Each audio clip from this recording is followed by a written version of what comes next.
Our ancestors used a marvelous ancient technology to carefully manage the limited seasonal rainfall and utilize it for farming. That was what was called the cascade. වැව් සහ අමුණු ජල විද්‍යාත්මක එකට බැඳුණු පද්ධතියක් තමයි ලංකාව කියන්නේ. ඒක ලංකාවේ විශේෂයෙන් බීලි කලාපයේ ඈත අතීතයේ සිට අවුරුදු 2000ක පමණ පැරණි ඉතිහාසයක් තියෙනවා කියලා දැනට හොයාගෙන තියෙනවා.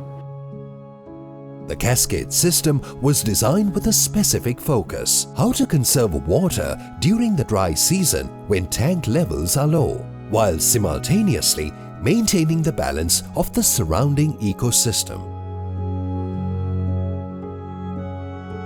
එල්ලංගාව කළමනාකරණය සඳහා අතීතයේ වෙනම සමාජ ව්‍යුහයක් තිබුණා. මේ සමාජ ව්‍යුහය තුලින් තමයි මේ එල්ලංගාව කළමනාකරණය වුණේ, ආරක්ෂා වුණේ, සංරක්ෂණය වුණේ. මේ සමාජ ව්‍යුහයේ ප්‍රධාන කාර්යභාරයක් ඉෂ්ට කරා ගමේ ගමරාල, ගමේ වෙදරාල, ගමේ නැකත්රාල මේ හැමදෙනාම කරේ එල්ලංගාව කළමනාකරණය කිරීම. ඒ කළමනාකරණය තුලින් සියවස් ගණනාවක් මේ එල්ලංගාව ආරක්ෂා වෙලා පවත්වාගෙන ආවා. The cascade system is a collection of numerous tanks.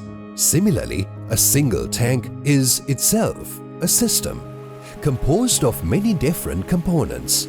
Yet, by now, many of these specific features are no longer visible to us. ලංකාව වැවේ කොටස් ගත්තාම විශේෂයෙන් කට්ටකඩුව, ගස්කොම්මන, ඒ වගේ දේවලුත් මිනිස් ක්‍රියා නිසා විනාශ වෙලා තියෙනවා. To reclaim our prosperous agricultural heritage, we require a systematic approach to protect and rebuild the remaining traditional cascade systems. As a solution, cascade system management committees are being established, facilitated by the Climate Smart Irrigated Agriculture Project. එල්ලංගා පද්ධතිය කළමනාකරන පිහිටුමේ ප්‍රධාන අරමුණ තමයි මේ එල්ලංගාවේ ක්‍රියාකාරීත්වය ආරක්ෂා කරන්න, එල්ලංගාවේ පරිසරය ආරක්ෂා කරන්න, එල්ලංගාව තවදුරටත් අර ඓතිහාසික වශයෙන් තිබුණු ඒ සියලු අංගෝපාංග සහිතව එල්ලංගාව පවත්වාගෙන යාම. මේ සඳහා අවශ්‍ය නීතිමය පසුබිම වර්ධනය කරන්න තමයි මේ එල්ලංගා කළමනාකරණයට පිහිටුවේ. In our country, most reservoirs are managed by farmer organizations established under the Agrarian Development Act. These organizations are structured around individual tanks. However, the cascade is not a single tank. It is an entire system.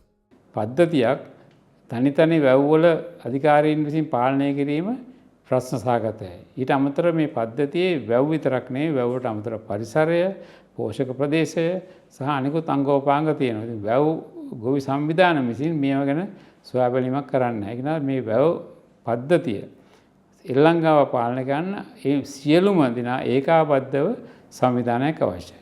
එල්ලංගාවක් ගත්තන් සම්පත් පරිහරණය කරන්න විශාල සංඛ්‍යාවක් ඉන්නවා. ඒ සම්පත් චලමනාකරණය කරන්න අතර ප්‍රධාන තැනක් ගන්නවා රජයේ ආයතන. ඒ වගේම ඒ සම්පත් පරිහරණය කරන ප්‍රතිලාභීන් මෙම දෙගොල්ලොම මේ කළමනාකරණයේදී සම්බන්ධ වෙන්න ඕන.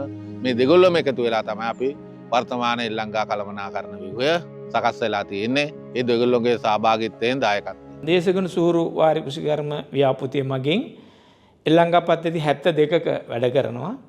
මේ එල්ලංගා පද්ධති 72 මේ වෙනකොට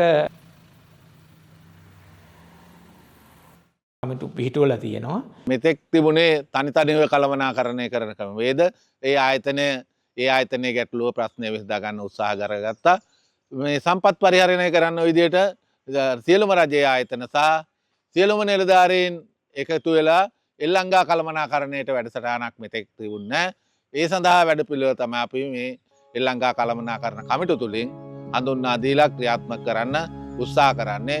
සාමාන්‍යයෙන් ප්‍රාදේශීයකම් කොට්ටාසයක තියෙන එල්ලංගාවල ප්‍රධානියා වෙන්නේ ප්‍රාදේශීයකම්වරයා. ඒකේ ඒ කමිටුවේ සභාපති, එහි ලේකම් වෙන්නේ ගොවිජන සේවා දෙපාර්තමේන්තුවේ නිලධාරියෙක්. Furthermore, the committee membership includes all government officials within the relevant jurisdiction, as well as the chairman and secretaries of every farmer organization and community-based organization in the area. එල්ලංගා පද්ධති තුළ විවිධ මානව ක්‍රියාකාරකම් සිද්ධ වෙනවා. මිනිස්සු දැන හෝ නොදැන පරිසර විනාශ වීමට යොමු වෙලා තියෙනවා. විශේෂයෙන්ම කැලෑ කැපීම, සතුන් දඩයම් කිරීම, පස් කැපීම වැනි ක්‍රියාකාරකම් මිනිස්සු හරහා සිද්ධ වෙනවා. හැබැයි අපි මේ එල්ලංගා පද්ධති කළමනාකරණ කමිටුව හරහා බලාපොරොත්තු වෙන්නේ මෙතෙක් කාලයක් මේ රජයෙන් කෙරෙන්න ඕන මේ පාලනය කියන්නේ මේවා හොයා බලලා මේවට පිළියම් යෙදීම වෙනුවට මහජනතාව කොහොමද මේ පාලනයට එකතු කරගන්නේ කියලා. ඒතර මහජනතාව හරහා මේ එල්ලංගා කළමනාකරණ කමිටුවට මේ ගැටලු එනවා. Once the Cascade System Management Committee is established, a transect walk is organized to conduct a comprehensive study of the system. හරස්කඩ චාරිකාව සියලුම නිලධාරීන්, ගොවීන්, සහායකට සම්බන්ධ සියලුම දෙනාගේ සහභාගීත්වයෙන් අපි එල්ලංගාවේ ඉහළම වැවේ සිට පහළ මහවැව දක්වා සියලුම ප්‍රදේශ ආවරණය වෙන විදිහට මේ හරස්කඩ චාරිකාව යනවා. මේ හරස්කඩ චාරිකාවෙන් අපි අඳුන ගන්නවා මේ එල්ලංගා තියෙන සම්පත් ආයනය වෙච්ච, විනාශ වෙච්ච තියෙන දේවල් අපි සියලු දේවල් අධ්‍යයනය කරලා අඳුන ගන්නවා. Using the information gathered in this manner, it becomes possible to construct a profile of the Cascade system.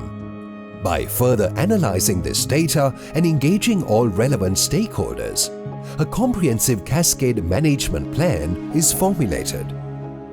මේ සැලැස්ම සියලු පාර්ශවවල එකඟතාවයෙන් හදන්නේ නිකම්ම හදන සැලැස්මක් නෙවෙයි.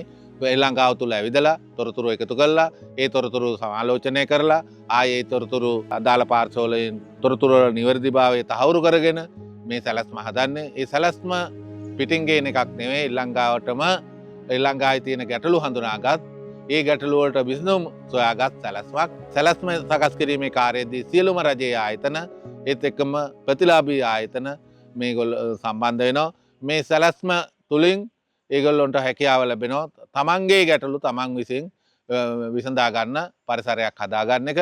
මේ සැලැස්මත් අපි කෙටි කාලීන, මධ්‍ය කාලීන, දීර්ඝ කාලීන වශයෙන් ඒ සැලැස්මේ ක්‍රියා කළ යුතු දේ අපි තීරණය කරනවා. ඒ තීරණය කළා අපි සැලැස්ම වියදම් ඇස්ටිමේට් හදලා ව්‍යාපෘති කාලය තුර අපි මේකේ මේ කෙටි කාලීන ක්‍රියාකාරකම් සියල්ල අපි ක්‍රියාත්මක කරනවා. ගමේ තියෙන අඩුපාඩු පුළුවන් තරම් ගොවි සංවිධානය එක්කව වෙලා මහජනතාව එක්කව වෙලා ඒ ගමෙන්ම විසඳා ගැනීම කරනවා.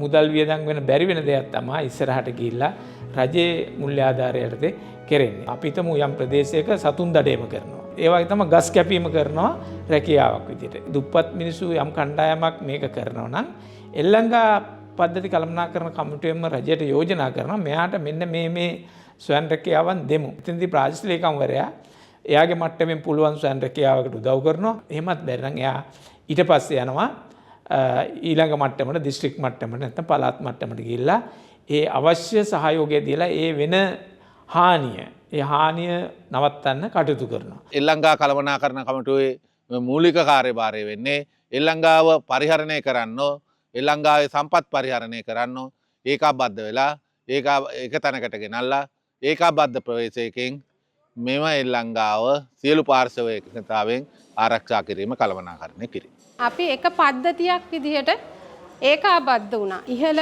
වැවේ සිට පහළ වැව දක්වා අපිට ජලය කළමනාකරණ කර ගැනීමට ලොකු අවස්ථාවක් අපිට ලැබුණා. ඒ වගේම වැව් විනාශ කරමින් අපි සෑහෙන ඉඩ ප්‍රමාණයක් අල්ලගෙන තියෙනවා. ඒවා නිසා අපිට වැව් අමුණු වල ජලය ගෙන යාමට සෑහෙන අපහසුකම් තිබ්බා. වන සංහාර අපවිය වෙන අපි අතින්ම සිද්ධ වෙලා තියෙනවා. නැවත ඒ දේවල් නොවෙන්න වග බලාගෙන කටයුතු කරන්න තරම් අපිට මේ ව්‍යාපෘතිය හරහා මේ ප්‍රතිලාභ ලැබුණා. අපි ගොවි සංවිධානයේ හැටියට අපි දැනුවත් කරා පොදුවේ අපට තියෙන අඩුපාඩු හැටියට අපේ කුඹුරු යායට ඇලවේලි තිබුණේ නැහැ. පාරක් තිබුණේ නැහැ. එතකොට අපේ වැව ප්‍රතිසංස්කරණය කරලා තිබුණේ නැහැ. මේවා මං අහලා තියෙන විදිහට 1956 ප්‍රතිසංස්කරණයක් වුණාට පස්සේ සුහුරු ව්‍යාපෘතියෙන් තමයි අපට මේ ගිය අවුරුද්දේ අපේ දඹගොල්ල වැව හදලා දුන්නා. ඊට අමතරව මේ අවුරුද්දේ වේලි පාරවල් ටික හදලා දුන්නා. තව අඩුපාඩු හැටියට දැනට තියෙන දේවල් අපිට ඉදිරිපත් කරන්න කිව්වා. Through the Climate Smart Irrigated Agriculture Project, the renovation and cleaning of tanks and canals, as well as the establishment of forest cover in catchment areas, have already commenced. මේ කණ්ඩායමක් එක්ක එකතු වෙලා වැඩ කරනකොට වනජීවි වන සංරක්ෂණ දෙපාර්තමේන්තුවට වනය ආරක්ෂා කරගන්න සියලුම් පාර්ශවල සහයෝගය ලැබෙනවා. ගොවි ජනතාවට වැවාශ්‍රිත ප්‍රශ්න විසඳා ගන්න සියලුම් පාර්ශවල සහයෝගය ලැබෙනවා. ප්‍රාදේශීය ලේකම්තුමයාට හෝ තුමියට තමන්ගේ බලපදේශයෙන් ප්‍රශ්න විසඳ ගන්න සියලුම් පාර්ශවල සහයෝගය ලැබෙනවා. මේ සංකල්පය තුළින් අවස්ථාව ලැබිලා තියෙනවා ශ්‍රී ලංකාව ආරක්ෂා කර ගැනීම සඳහා හොඳ කළමනාකරණ වැඩපිළිවෙලක් සකස් කරන්න. ශ්‍රී ලංකා කමිටු කරගා ලොකු වැඩ කටයුතු කරන්න අපිට පුළුවන්කමත් වෙලා තියෙනවා. ඉදිරියේදී ඒ ශ්‍රී පැත්තේ කමිටුව අපි මේ ව්‍යාපෘති නිම වුණත් අපි පවත්වාන යනවා. People who cherish Mother Earth have begun to rally around this new initiative. And since that moment, success and victory have remained their constant companions.